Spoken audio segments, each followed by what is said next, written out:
there too many school districts in Pennsylvania?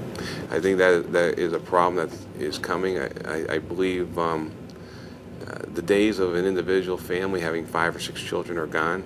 You mostly see 2 or 3 children family right now. I grew up with a family of 5. Friends of mine, family of 5, 4, 6. Now it's 1, 2, or 3. And I believe the classes are getting smaller. And I think you're going to see the merging of schools. Yes.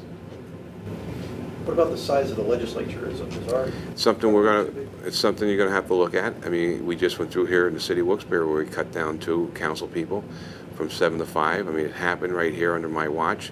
So it's something that will have to be evaluated. Again, before I would question that, I would like to see the amount of savings.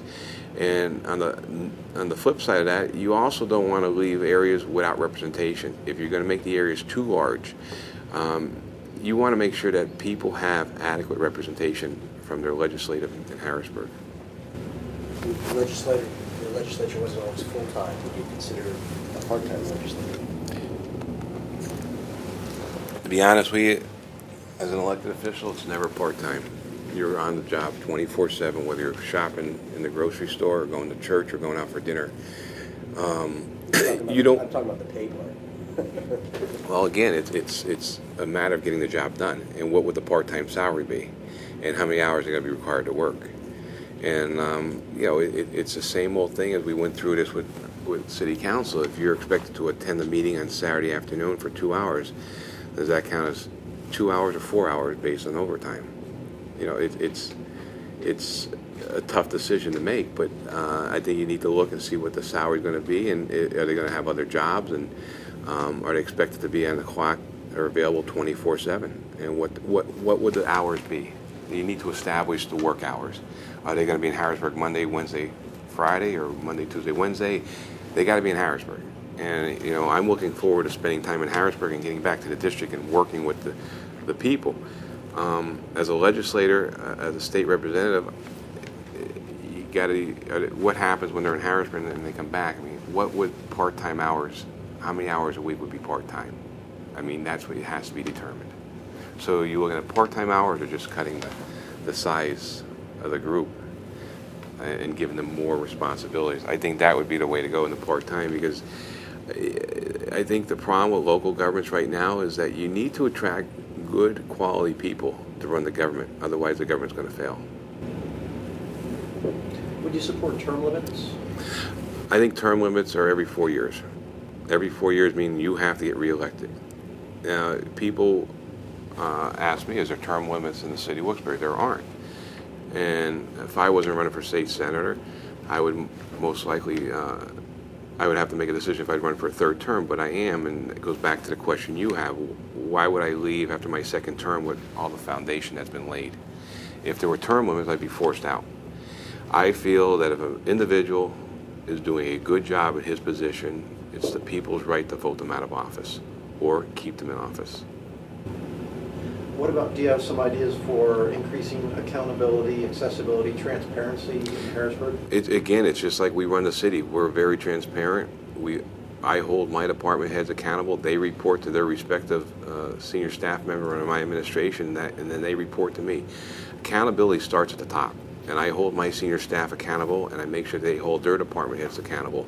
And I believe that is why so much has been done in the city of Wilkes-Barre over the last 6 years, is because we have good quality workers, knowing that they are running their respective department. I'm not running it, nor is their immediate supervisor running it. We expect them to run their department. That's what we pay them for to do, and we expect them to make sure their employees, again, gives them a full day work. It's going to be no different in Harrisburg, and that's where the leadership comes in, the governor's got to make sure that his senior staff, his secretaries down there, are holding their people accountable, and I feel that will happen in the state senate and the legislative side. So I believe you need to hold everybody accountable, and the transparency is a must.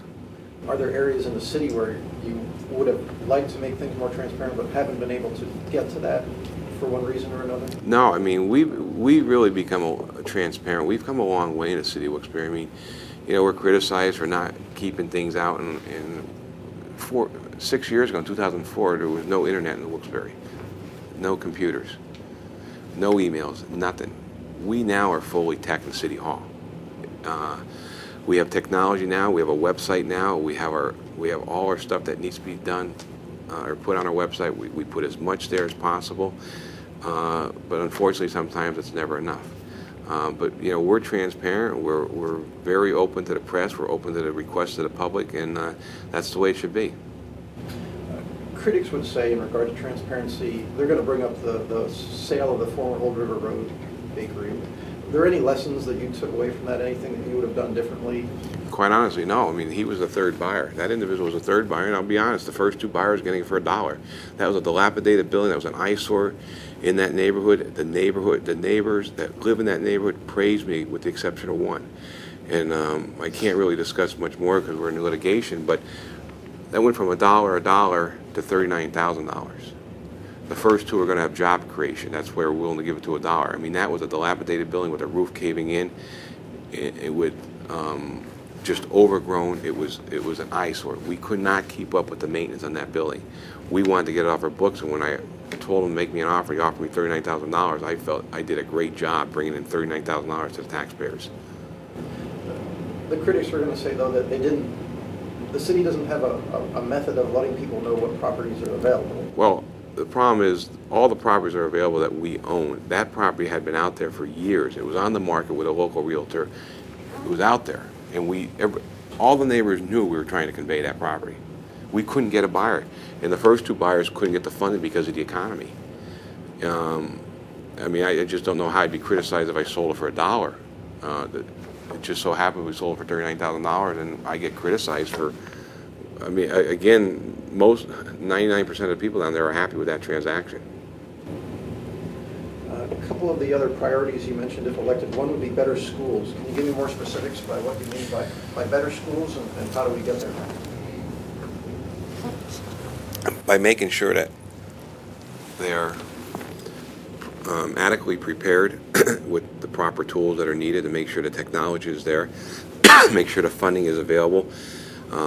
More so, we talked about the consolidation of schools, making sure that the classrooms don't get to the point where the students exceed the number that should be in there. We don't want to have overcrowded classrooms. We want to make sure that the students receive proper schooling.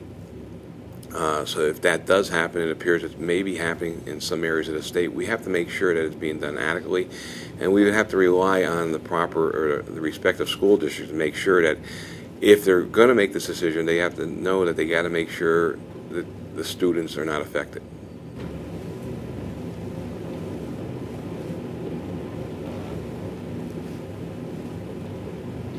What about funding for that? When we start talking about technology, I mean, where would the funding for, and are we talking about the infrastructure of the buildings also, or are we talking about the quality of the education? Both. I mean, that's the problem we're having from my understanding just locally. I mean, you have schools that are just located here in the Wilkes-Barre area. You know, they're aging infrastructure, so improvements have to be made, and if they can